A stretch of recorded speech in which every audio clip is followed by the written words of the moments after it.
الحمد لله رب العالمين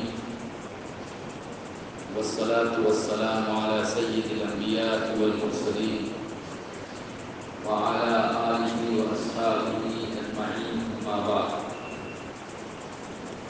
أعوذ بالله من الشيطان الرجيم بسم الله الرحمن الرحيم والفجر وليال عشر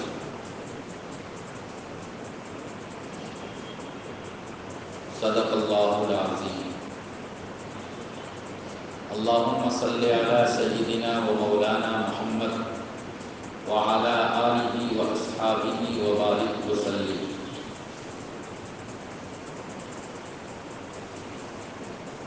آج جمعے کا دن اور ذی قعدہ کی 29 تاریخ،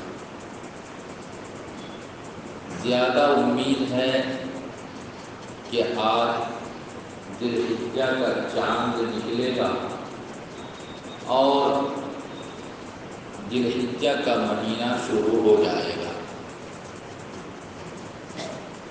اگر آج چاند نکلتا ہے تو 17 جون کو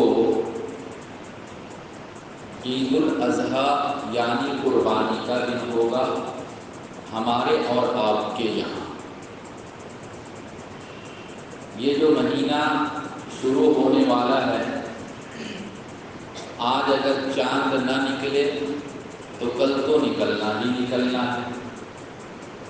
اس مہینے کی خاص طور پہ شروع کے 10 دنوں کی بڑی فضیلت ہے۔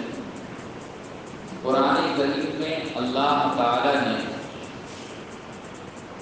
1 ذی الحجہ سے لے کر 10 ذی الحجہ اس کی قسم کھائی اور فرمایا والفجر ولیال عشر، 10 راتوں کی قسم۔ مفسرین کرام نے لکھا ہے کہ 10 راتوں سے مراد ذی الحجہ کی 1 تاریخ سے لے کر 10 تاریخ، اور اللہ تعالی اگر کسی چیز کی قسم کھائے تو اس کا مطلب ہے کہ اس چیز کا بڑا مقام، مرتبہ اور ویلو ہے اللہ کے نزدیک، اور اللہ کے نزدیک جب مقام اور مرتبہ ہے تو اللہ کے بندوں کے نزدیک تو ہونا ہی ہونا ہے۔ یہ جو 10 دن ہیں، اولاً تو میں نے اس سے پہلے بیان کیا تھا کہ اشہر حج کے جو مہینے ہیں وہ شوال سے شروع ہوتے ہیں، شوال، ذی قعدہ اور ذی الحجہ کی 10 تاریخ، یہ حج کے مہینے ہیں۔ ایک فضیلت اس کی یہ بھی ہوئی، اور ایک فضیلت ہے اللہ تعالیٰ نے قرآن کریم میں سال کے مہینوں کی تعداد کو بیان کیا ہے۔ ان عدت الشہور عند اللہ 12 شہرا فی کتاب اللہ، اللہ کے نزدیک مہینوں کی تعداد 12 ہے، اور ان میں سے 4 منہا 4 حرم، 4 بہت عزت اور سمان والے مہینے ہیں۔ ان 4 مہینوں میں سے ایک ذی الحجہ کا مہینہ ہے، ذی قعدہ، ذی الحجہ، محرم، اور پھر رمضان سے 2 مہینہ پہلے رجب۔ تو یہ اشہر حج بھی ہے، حج کا مہینہ بھی ہے، اور اس کے ساتھ ساتھ اشہر حرام بھی ہے۔ یعنی اللہ کے رسول صلی اللہ علیہ وسلم کے زمانے میں شروع میں اور اس سے پہلے جاہلیت کے دور میں لوگ حالانکہ بہت بڑے بڑے گناہ کرتے تھے، لیکن ان 4 مہینوں میں آپس میں لڑائی جھگڑا نہیں کرتے تھے۔ تو بہرحال یہ جو دن ہے، یہ جو مہینہ ہے، عزت والا مہینہ اور عظمت والا مہینہ ہے۔ ان 10 دنوں کے سلسلے میں حدیث میں اللہ کے رسول صلی اللہ علیہ وسلم نے بیان فرمایا کہ ان 10 دنوں میں عبادت کرنا اللہ کو اتنا محبوب اور پیارا ہے کہ دوسرے دنوں میں عبادت کرنا اللہ کو اتنا محبوب، پیارا اور پسندیدہ نہیں۔ اللہ کا کرم ہے کہ آج مغرب کے بعد سے یا پھر کل مغرب کے بعد سے یہ 10 دن شروع ہو جائیں گے۔ خوب اللہ سے توفیق مانگیے، کوشش کیجیے کہ ہم اور آپ زیادہ سے زیادہ عبادت کریں گے انشاءاللہ۔ اس کے ساتھ ساتھ حدیث میں ان 10 دنوں کی اور فضیلت بیان کی گئی۔ ایک روایت میں آیا، اللہ کے رسول صلی اللہ علیہ وسلم نے فرمایا کہ ان 10 دنوں میں روزہ رکھنا، ان 10 دنوں میں روزہ رکھنا گویا کہ 1 سال کے روزہ رکھنے کے برابر ہے۔ اگر کوئی مان لیجیے ذوالحجہ کی 1، 2، 3 تاریخ یعنی 9 تاریخ تک روزہ رکھتا ہے تو 1 روزے کا ثواب 1 سال کے روزے کے برابر ہے، اور 1 رات کی عبادت لیلۃ القدر یعنی شب قدر کی عبادت کے برابر ہے۔ یہ حدیث میں اللہ کے رسول صلی اللہ علیہ وسلم نے بیان فرمایا۔ پھر اس کے بعد قربانی سے پہلا والا دن 9 ذوالحجہ عرفہ کا دن ہوگا، اس کی فضیلت اللہ کے رسول صلی اللہ علیہ وسلم نے الگ سے بیان فرمائی کہ مجھے اللہ کی ذات سے امید ہے کہ جو عرفہ کے دن روزہ رکھے گا اللہ اس کے اگلے 1 سال اور پچھلے 1 سال کے گناہوں کو معاف کر دے گا۔ لیکن یہ جو حکم ہے عرفہ کے دن روزہ رکھنے کا، یہ ان حضرات کے لیے ہے جو حج میں نہیں گئے ہیں۔ جو حج میں گئے ہیں ان کے لیے عرفہ کے دن روزہ رکھنے کی اجازت نہیں ہے۔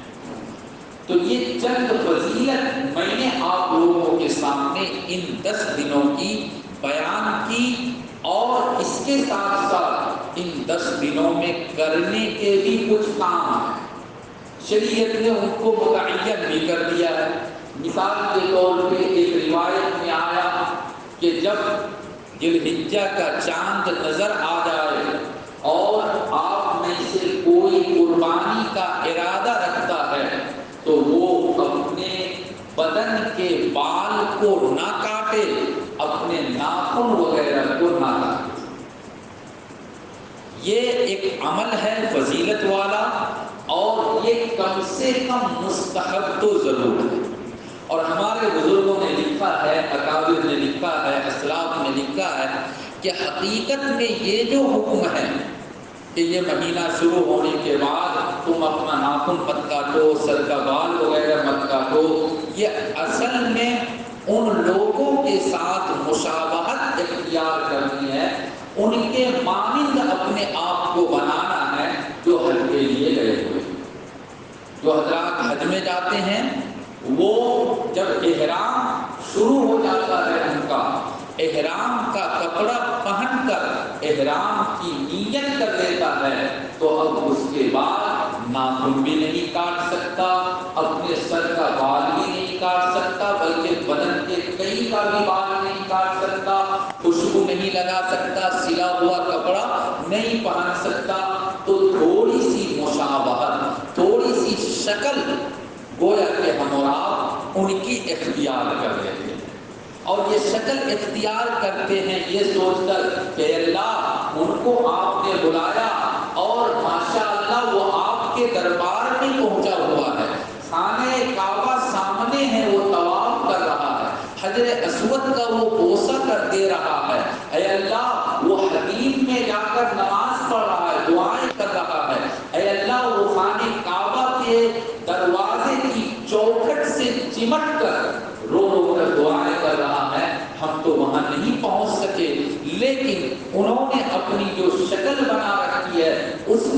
ایک دو کام ہم نے بھی کیا، اے اللہ اس ارادے سے، اس نیت سے اور یہ سوچ کر کہ جب آپ ان کی دعا کو قبول کریں گے، اے اللہ ان کی دعاؤں میں ہمارا حصہ بھی نصیب مجھ کو کر دیجیے۔ یہ تھوڑی سی مشابہت، اور بہت مرتبہ ایسا ہوتا ہے کہ کسی کی شکل کو اختیار کر دینا، اللہ کو اس پر پیار آ جاتا ہے، اللہ تعالیٰ اسی شکل کو اس کی کامیابی کا ذریعہ بنا دیتا ہے۔ چنانچہ تفسیر میں بیان کیا گیا قرآن کریم میں، جہاں اس واقعے کو اللہ نے بیان کیا کہ حضرت موسیٰ علیہ السلام اور فرعون کا جب مقابلہ ہوا، فرعون کے جادوگر آئے، موسیٰ علیہ السلام نے معجزہ پیش کیا اور جادوگر کے سانپ کو موسیٰ کے سانپ نے نگل لیا، تو وہ جادوگر، وہ فرعون کو ماننے والے جو کل تک بڑے بڑے گناہ اور پاپ میں مبتلا تھے، موسیٰ علیہ السلام کے معجزہ کو دیکھ کر انہوں نے ایمان قبول کر لیا۔ جہاں پر یہ واقعہ آیا وہاں مفسرین نے بیان کیا کہ وہ جو جادوگر تھے وہ لباس اسی جیسا پہن کر آئے تھے جس طرح کا لباس حضرت موسیٰ علیہ السلام پہنے ہوئے تھے۔ اللہ تعالیٰ نے موسیٰ کی شکل کو اختیار کرنے کی وجہ سے ان سب کو توفیق دے دی اور انہوں نے ایمان قبول کیا اور وہ بھی کلمہ پڑھ کے موسیٰ علیہ السلام کے دین میں داخل ہو گئے۔ تو ہم اور آپ تھوڑی سی شکل اختیار کر لیں۔ بہت سے لوگ کہتے ہیں کہ یہ تو مستحب ہی ہے، نہیں کریں گے تو کوئی گناہ نہیں ہوگا۔ بالکل گناہ نہیں ہوگا، بلا شک و شبہ گناہ نہیں ہوگا، لیکن اگر کر لیتے ہیں تو ہو سکتا ہے کہ اللہ تعالیٰ حاجیوں کی مغفرت کا جب فیصلہ کرے گا تو اللہ ہو سکتا ہے کہ وہ ہماری اور آپ کی مغفرت کا بھی فیصلہ کر دے کہ حاجی کی شکل ان لوگوں نے بھی اختیار کیا، اس لیے ہم ان کو بھی معاف کر دیں۔ بہرحال یہ عشرہ ذی الحجہ کی فضیلت کو میں بیان کر رہا تھا۔ عشرہ ذی الحجہ کی فضیلت میں سے دو عبادت خاص طور پر ایسی ہے کہ جو انہی دنوں کے ساتھ خاص ہے، ایک حج اور ایک قربانی، ایک حج اور ایک قربانی۔ چنانچہ ان دونوں عبادتوں کو چھوڑ کر نماز ہے، کبھی بھی آپ پڑھ لیجیے۔ اگر نماز قضا ہو گئی تھی 10 دن 20 دن 1 مہینہ 2 مہینہ پہلے، اب اگر یاد آئی تو ابھی آپ قضا کر لیجیے۔ رمضان میں روزے نہیں رکھ سکے تھے کسی وجہ سے، پورا سال اب جب چاہیں اس کی قضا کر لیجیے۔ زکوٰۃ دینا بھول گئے تھے، آپ کبھی بھی چاہیں زکوٰۃ ادا کر دیجیے۔ لیکن قربانی کا حال یہ ہے کہ 10 11 12 ذی الحجہ، یہ 3 دن، انسان زیادہ چانس یہی ہے کہ 17 18 19 جون کو 3 دن کے قربانی کا دن ہے۔ اس سے پہلے اگر کوئی قربانی کا جانور خرید کر لاتا ہے اور بہت دام اور قیمت دے کر خریدتا ہے اور بہترین سونے یا چاندی کے چھری سے جانور کو ذبح کرتا ہے، لمبی دعا پڑھ کر ذبح کرتا ہے، تو بھی قربانی نہیں ہوگی، قربانی کا ثواب نہیں ملے گا۔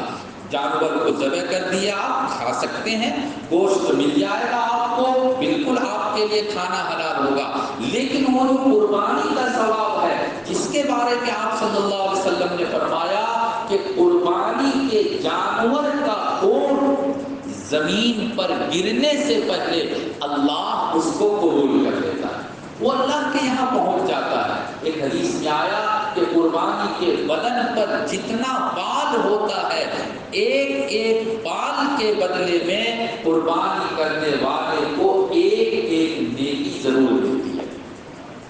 تو یہ جو فضیلت ہے 10 11 12، اگر کسی وجہ سے 10 11 12 کو قربانی نہیں کر سکا تو اب اگر کوئی یہ سوچے کہ چلو 13 کو کر لیتے ہیں 14 کو کر لیتے ہیں، قربانی کا ثواب نہیں ملے گا، جانور کو ذبح کرے گا، گوشت کھانا حلال ہو جائے گا، دوستوں کی دعوت کرنا بھی صحیح، لیکن قربانی کی جو فضیلت ہے وہ حاصل نہیں ہوگی۔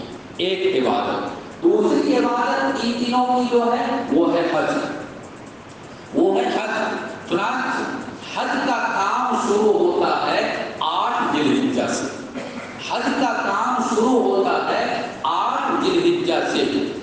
انسان کیلنڈر میں جس طرح سے ڈیٹ وغیرہ لکھا ہوا ہے اس کے حساب سے 14 جون کو حج کا کام شروع ہوگا، حج کا عمل شروع ہوگا۔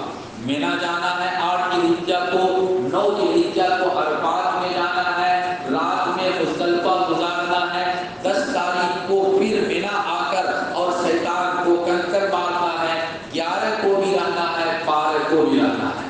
تو 8، 9، 10، 11، 12 یہ 5 دن حج کا کام ہے۔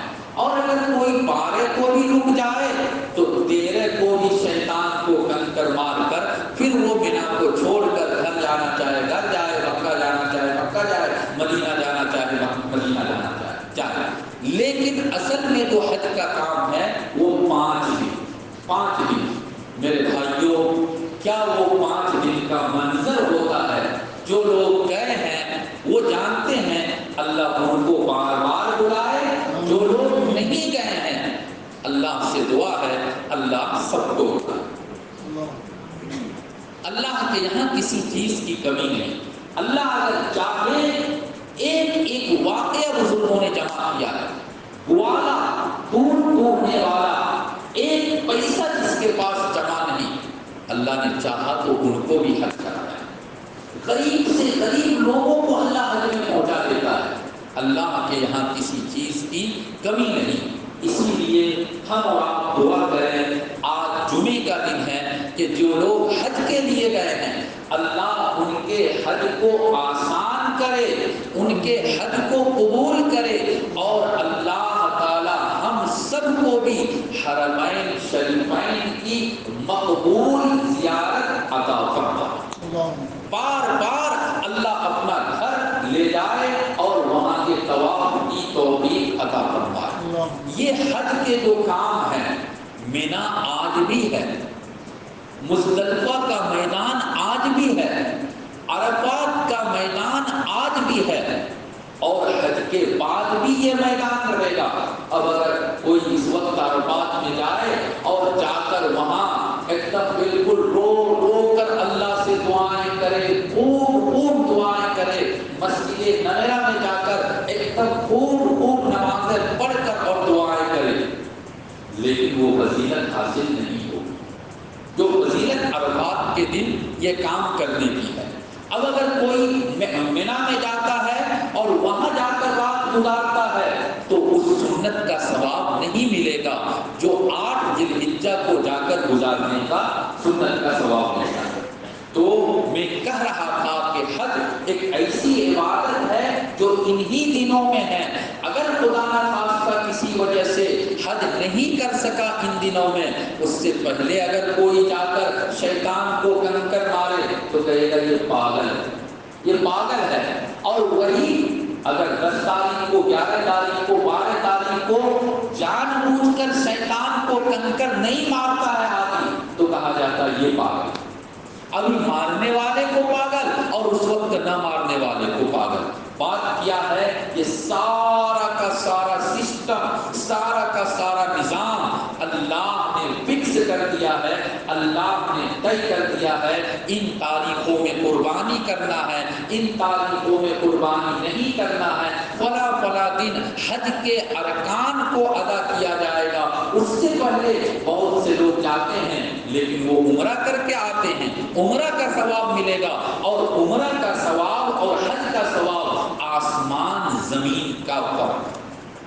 آسمان عمرے کا بھی بہت بڑا ثواب ہے، اللہ کم سے کم عمرے کے لیے تو ضرور بلائے، اور حج کا جو ثواب ہے میں نے اس سے پہلے بھی بیان کیا تھا، حدیث میں آتا ہے کہ جو اللہ کے لیے حج کرے گا، سب سے بڑا مسئلہ یہ ہو گیا کہ آج عام طور پہ ریاکاری کے لیے، دکھلاوے کے لیے حج کیا جاتا ہے کہ ہم کو لوگ حاجی کہیں گے، ہم نے اتنی مرتبہ حج کر دیا۔ اللہ کے لیے حج کرے، اور من حج للہ فلم یرفث ولم یفسق رجع کیوم ولدتہ امہ۔ اگر وہ حج کے دوران گناہ کا کام نہ کرے، کوئی گندا کام نہ کرے، حج کر کے جب وہ لوٹے گا تو گناہوں سے ایسا پاک صاف ہو کر آئے گا گویا کہ آج ہی وہ ماں کے پیٹ سے پیدا ہوا۔ ایک اور روایت ہے، الحج المبرور لیس لہ جزاء الا الجنہ۔ اگر اللہ حج مبرور اور حج مقبول عطا کرتے تو حج مبرور کا بدلہ صرف اور صرف جنت ہے، جنت سے نیچے حج مبرور کا بدلہ نہیں۔ اسی لیے کہا جاتا ہے اللہ تعالیٰ تمام حاجیوں کو حج مبرور عطا فرمائے۔ میں نے اب تک آپ میں سے شاید کسی کو پرسنل طور پہ ذاتی طور پہ نہیں بتلایا